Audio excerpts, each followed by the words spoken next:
Hello à tous et à toutes, j'espère que vous allez bien par la grâce de Dieu. Bienvenue pour un nouvel épisode de Bienvenue chez Zoé. Après un an d'absence, en vrai c'est passé vite, en vrai on peut se le dire, c'est passé super vite. J'espère que vous allez bien, que votre été s'est bien passé, moi ça va par la grâce de Dieu. Franchement ça va, sincèrement ça va. Et je suis contente franchement de revenir avec un nouvel épisode, une nouvelle saison. Franchement en vrai, là on est dans la saison 3 en fait, c'est plus des blagues. Et ça se voit, j'espère vraiment que vous appréciez.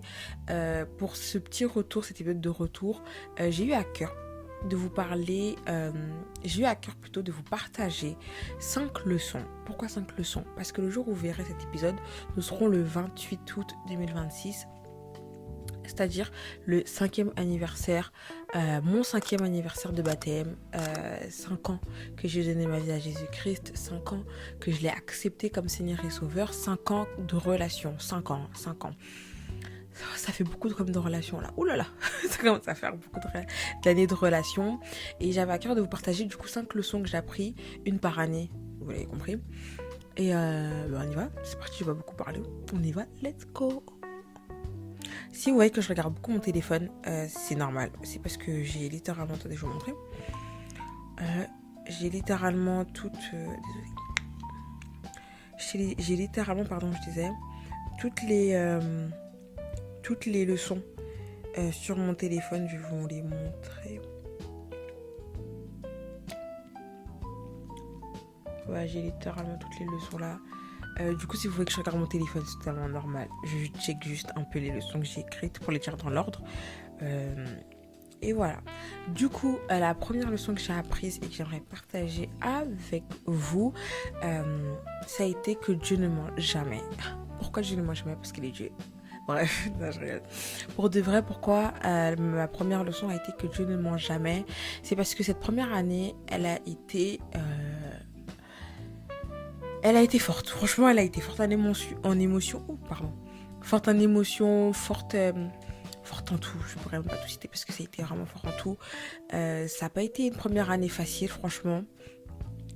Et même dans toutes ces difficultés-là, surtout dans toutes ces difficultés-là, faut le dire, surtout, parce que c'est pas même, c'est surtout dans toutes ces difficultés-là, j'ai su voir à quel point Dieu ne ment jamais, à quel point il est non seulement fidèle à lui-même, en respectant ce qu'il a dit, en s'assurant toujours de l'exaucement de ce qu'il a dit avant de dire la chose, et en plus il est fidèle envers nous. Il ne me mentira jamais. Et ça, vraiment, c'est quelque chose, je ne pourrais pas vous dire à quel point je l'ai expérimenté, que Dieu ne ment jamais. Dieu n'est pas un homme pour mentir. J'ai vécu je ne sais combien de situations en cette première année-là. Elle a été vraiment, quand j'ai réfléchi encore là, parce que du coup, pour avoir retiré les 5 leçons, du coup je me suis replongée dans les 5 années que j'ai vécues. Je suis allée dans mes mémoires et tout pour revoir un peu, et même dans mes souvenirs et tout. Et même là en y repensant, je me dis mais c'est dingue en vrai ce que j'ai vécu la première année. Je pourrais pas rentrer dans les détails de tout parce que ça ne regarde pas déjà que moi. Et au-delà de ça, c'est ma vie personnelle, c'est ma vie privée, s'il te plaît, c'est ma vie privée. Non, pour de vrai, je pourrais pas rentrer dans les détails de tout, mais ouais, franchement, Dieu, il a été fidèle. Et Dieu vraiment m'a montré qu'il ne ment jamais. Que quand il te dit d'aller quelque part, de faire quelque chose, de ne pas faire quelque chose, de quitter quelque part un lieu ou une relation, il sait pourquoi. Et franchement, fais-lui confiance. Parce qu'à la fin, tu te diras, mais Dieu, tu m'as pas menti. Même dans les plus petits détails, tu as su être fidèle à ta parole et tu as su ne pas me mentir. Moi, Dieu, il avait dit, je vais vous dire un petit exemple. Avant, j'étais drépanocytaire. Et du coup, Dieu m'a poussé à faire une greffe de la moelle osseuse. Du coup, pour guérir de la drépanocytose. Et moi, au début, je voulais pas pour 2 raisons. Une que je vais pas citer parce qu'il faut pas abuser. Et l'autre qui est la perte de cheveux parce que pour préparer la greffe de la moelle osseuse, faut passer par la chimiothérapie, la radiothérapie, la lasothérapie. Je sais pas si on dit ça comme ça. Je demande pardon au corps médical. Mais en tout cas, il fallait passer par toute cette préparation-là. Et vous savez très bien que la chimiothérapie, du coup, ça fait perdre les cheveux. Et moi, mes cheveux, c'est mon trophée. Moi, mes cheveux, c'est mon bébé. C'est mon fils.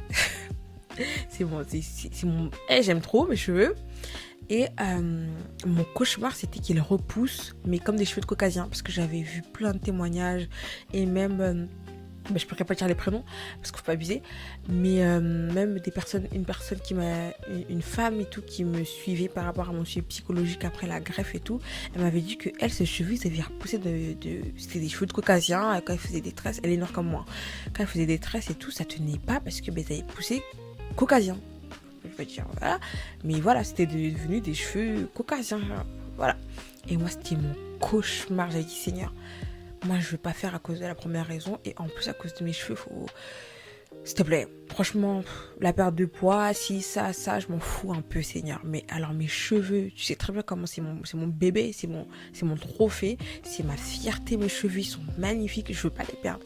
Et Dieu m'a dit, Geneviève, fais et fais-moi confiance. Je vais prendre soin de toi dans tous les détails, que ce soit le premier point ou ta première peur du coup, ou la peur par rapport à tes cheveux. J'ai dit ok. J'ai pas dit ok aussi facilement, mais j'ai dit ok. Et quand je vous dis que quand je suis sortie de l'hôpital, que quand je suis sortie de l'hôpital, mes cheveux ont commencé à repousser et mes cheveux n'ont jamais été aussi beaux, aussi forts, aussi magnifiques que depuis la greffe. Clairement, même ma famille, elle a commencé à me dire, mais c'est pas normal et tout. Normalement, tes cheveux et tout, c'est comme caucasien, non. Et même moi, des fois, je leur dis, je sais pas. Je sais pas, parce qu'en vrai, je sais pas. En vrai, je ne sais pas. C'est vraiment que la grâce de Dieu. Et même quand juste ce point, c'est peut-être bête pour certaines personnes, le fait de parler de mes cheveux. Mais pour moi, ça a été, même ce petit détail-là de cheveux, là. De détails de cheveux vraiment donc je sais pas comment dire ça, mais Dieu ne ment pas. Même quand t'as dit que t'allais prendre soin de mes cheveux, tu m'as pas menti, t'as pris soin de mes cheveux et t'as même fait en sorte qu'ils soient plus forts qu'avant, mieux qu'avant, plus beaux, plus soyeux, plus doux, plus forts, plus longs qu'avant. Et j'ai jamais eu une telle longueur et ma longueur a fait que pousser par la grâce de Dieu. J'ai jamais eu une aussi belle texture de cheveux. Bref, je vais pas détailler mes cheveux ici, on n'est pas là pour parler de mes cheveux.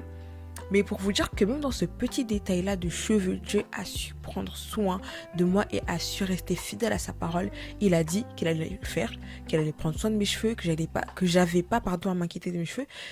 Et il m'a prouvé qu'il n'avait pas menti et il a vraiment pris soin de mes cheveux. Voilà pour ma première leçon. Pour la deuxième leçon que j'ai apprise, désolé, en ces 5 ans de relation avec Dieu, ça a été que Dieu reconstruit. Dieu sait reconstruire. Cette leçon, je l'ai tirée en me rendant compte que Dieu, il a su prendre vraiment soin de moi jusqu'à l'intérieur de mon âme. Pour les personnes qui ne le savent pas et qui n'ont pas vu du coup les deux premières parties de mon témoignage, j'ai été victime du coup d'harcèlement scolaire et d'attouchement sexuel. Et ces événements, vous pouvez vous en douter, ont été très traumatisant pour moi et ça a été des événements qui m'ont brisé mon âme, brisé la petite fille que j'étais, brisé l'estime que j'avais de moi, la confiance que j'avais en moi. Ça m'a brisé mon âme et ça je pourrais jamais dire le contraire parce que c'est quelque chose qui est vrai, quelque chose que j'ai vu du coup au fil du temps et que Dieu du coup avait déjà vu et remarqué et il a permis du coup après la greffe de tout travailler, de reconstruire la petite fille que j'ai été. Il a tout reconstruit. Et là même moi je me rendais pas compte que j'avais besoin d'être reconstruite à ce point-là. Dieu a su voir dans mon âme la plus petite des fissures de ces traumas-là. Et il a su la reconstruire, il a su reconstruire, rebâtir là où c'était complètement détruit. Et ce que j'ai aimé avec Dieu, c'est qu'il n'a jamais laissé et il ne laissera jamais une partie de ta personne, un domaine de ta vie être détruit. Moi, ce qui avait pris plein pot par rapport à ces deux traumatismes, ces deux événements dans ma vie, ça a été mon estime de moi, du coup, comme je disais, et ma confiance en moi. Je n'avais aucune confiance en moi. Je n'avais aucune, mais quand je dis aucune, c'est aucune confiance en moi, aucune estime de moi. Je me voyais comme rien, je me sentais comme rien. Et Dieu m'a fait comprendre que non, t'es pas que ça, tu n'es même pas ça, tu n'es même pas rien, même rien tu n'es pas, parce que tu es beaucoup. Et il a su reconstruire du coup tout ça, toute mon estime, toute ma confiance en moi. Et ça n'a pas été facile, mais franchement ça a été beau de voir, et c'est beau maintenant plutôt de voir comment Dieu a su reconstruire. Et du coup c'est ma deuxième leçon. Voilà. La troisième leçon que j'aimerais partager avec vous, ça a été que la vie ne s'arrête pas à ce que tu as vécu. Ta personne ne s'arrête pas à ce que tu as vécu. Tu n'es pas ce que tu as vécu. Tu n'es pas ce que tu as fait dans le passé. Tu n'es pas... Ta vie ne s'arrête pas à ça, à cet événement-là, pardon. Ta vie continue. Avec Dieu, la vie continue.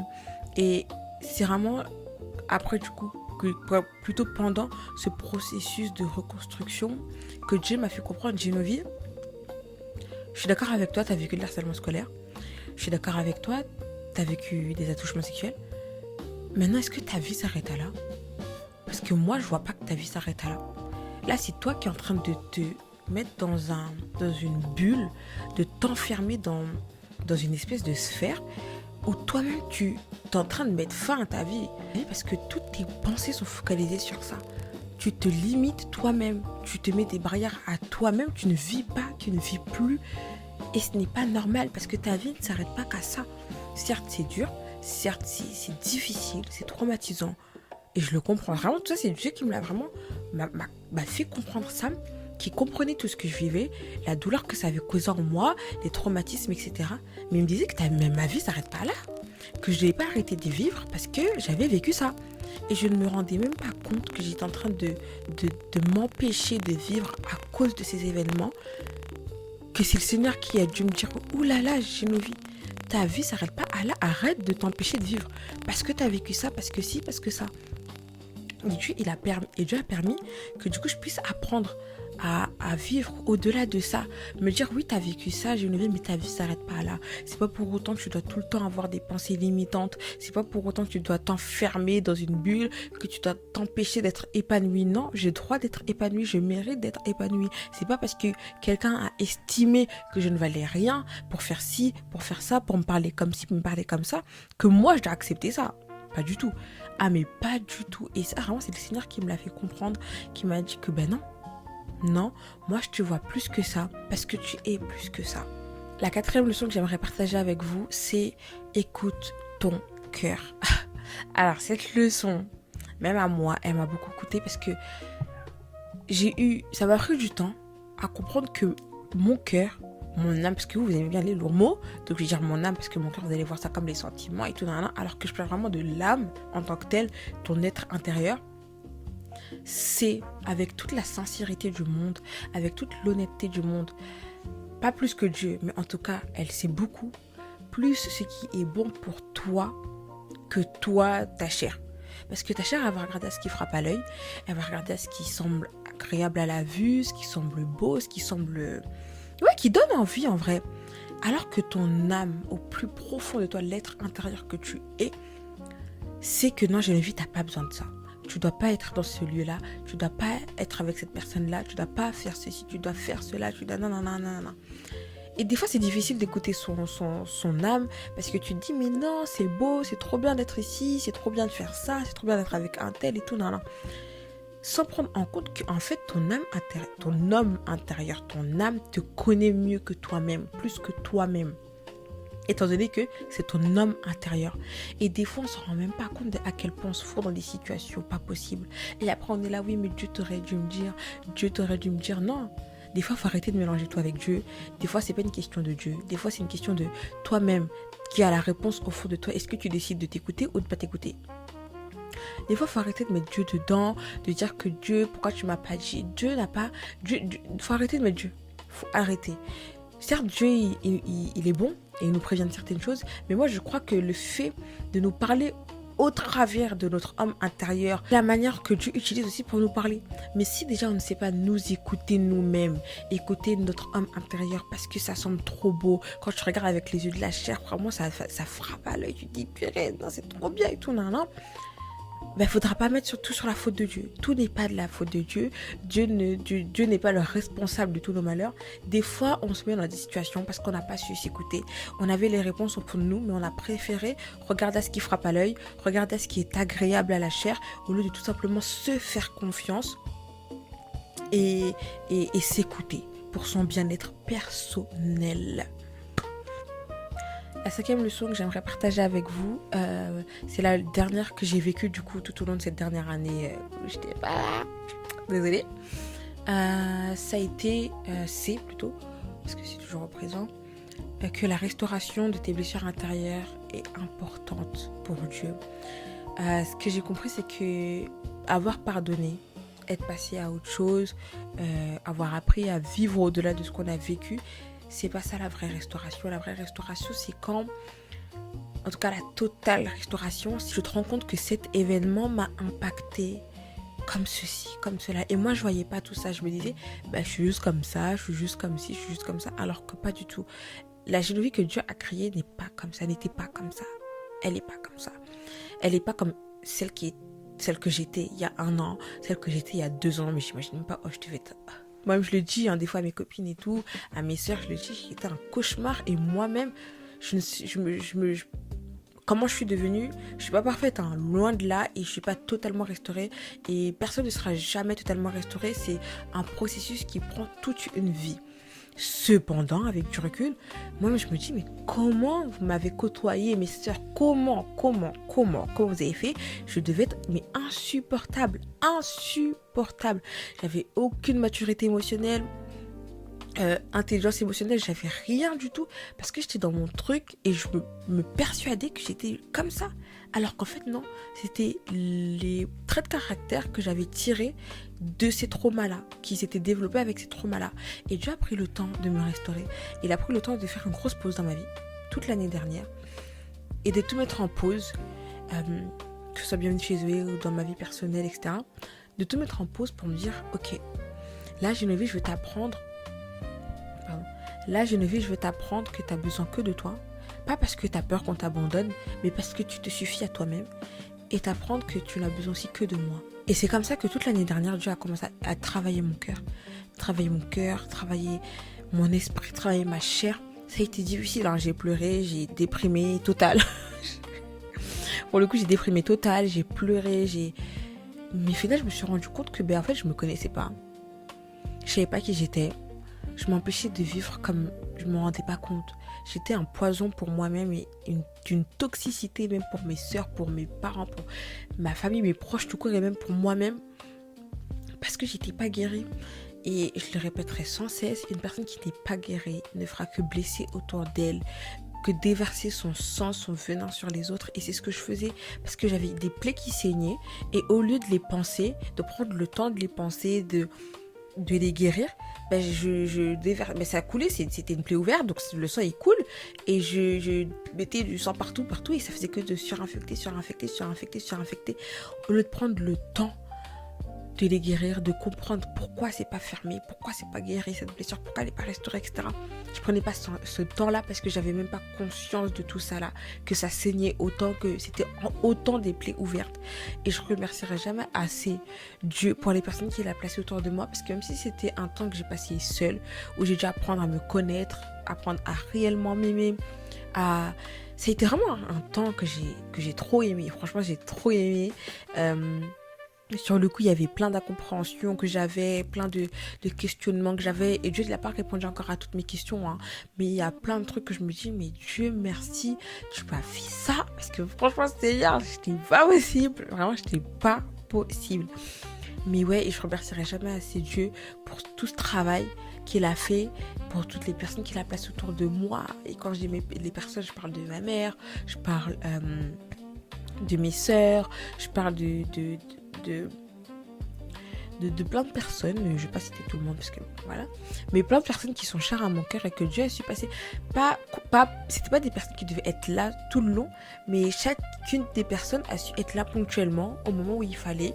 Et je crois vraiment que ça, c'est la grâce de Dieu, c'est la volonté de Dieu qui était parfaite comme d'hab. Dieu il est parfait, c'est tout faire, excuse-nous Seigneur.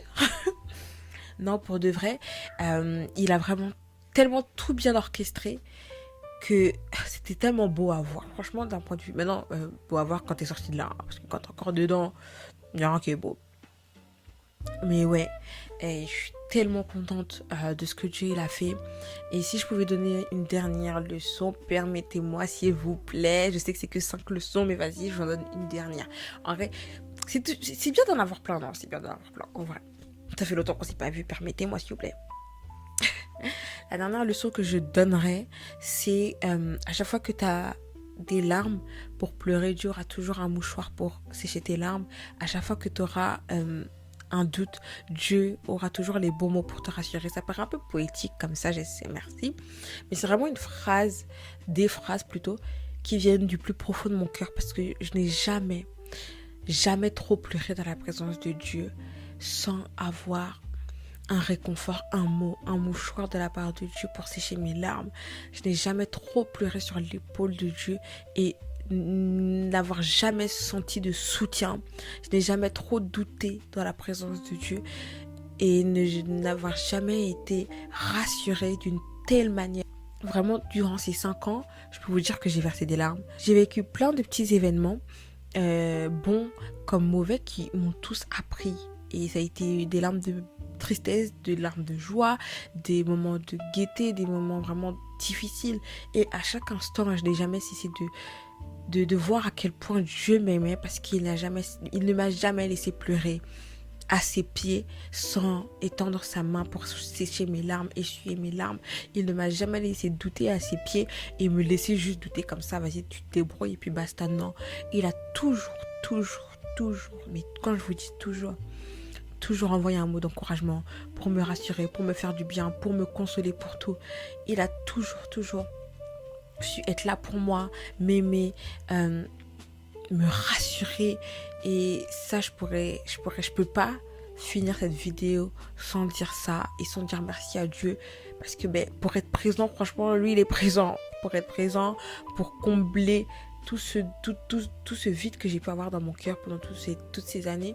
Il a su le combler par plein de choses, par son amour, par sa patience, par sa tendresse, par son pardon. Et je vais pas commencer à faire la liste des qualités de Dieu parce que sinon on dort ici. Mais ouais, plus sérieusement, franchement, Dieu est un Dieu fidèle. Et j'espère que cette vidéo vous a plu. Parce que là, on est en train de s'approcher de la fin. Je pense que vous l'aviez compris. J'espère qu'elle vous a plu. N'hésitez pas à la partager à quelqu'un qui a besoin de l'entendre, à qui ça ferait du bien d'entendre ne serait-ce qu'une seule des leçons, à la liker, à commenter, à partager, à liker. Et moi, je vous fais de gros bisous. Je vous promets pas de revenir avec un autre épisode la semaine prochaine. Comme je vous ai dit, j'ai appris à vivre et j'ai appris que trop se demander, trop être exigeant avec soi-même, ça paye pas. Au contraire. Et du coup, je vais plus faire ça. Je ne serai plus trop exigeante avec moi-même. Si j'y arrive, j'y arrive. Si je n'y arrive pas, c'est pas grave, je recommence. Et les épisodes une fois par semaine, à part pour me tuer et plus avoir de vie perso, plus avoir de vie scolaire, ça sert à rien. Je vous aime, hein. J'aime Dieu, mais j'ai compris que servir Dieu au travers de Bienvenue chez Zoé, c'était pas littéralement, au sens propre, mourir à moi-même. Voilà. Si je veux que ça reste ce truc de une partie de plaisir où vraiment quand le Seigneur me met quelque chose à cœur, je vous le partage comme ça vient, authentiquement et pas machinalement. Je veux pas que ça soit ça. Je veux que ça soit vraiment quelque chose, une safe place pour vous comme pour moi, intimité avec Dieu au-delà du service pour Dieu. Et voilà pourquoi je vous promets par contre un épisode par mois. Je crois que un épisode par mois c'est déjà bien en termes d'organisation personnelle, etc. C'est sur ça qu'on s'achève, qu'on se dit au revoir, qu'on se dit bye bye. Moi je fais plein de gros bisous. Je prie que le Seigneur soit avec vous et que tout ce qui a été dit puisse participer à l'édification et au bien-être du corps du Christ, au bien-être de quelqu'un, et que ne serait-ce qu'une personne soit bénie. Moi je vous aime et sachez que Jésus-Christ vous aime beaucoup plus que moi. Alors n'abandonnez pas même si c'est difficile. Je bénis votre rentrée, je bénis vos vies et je vous fais plein de gros bisous plutôt. Bye bye.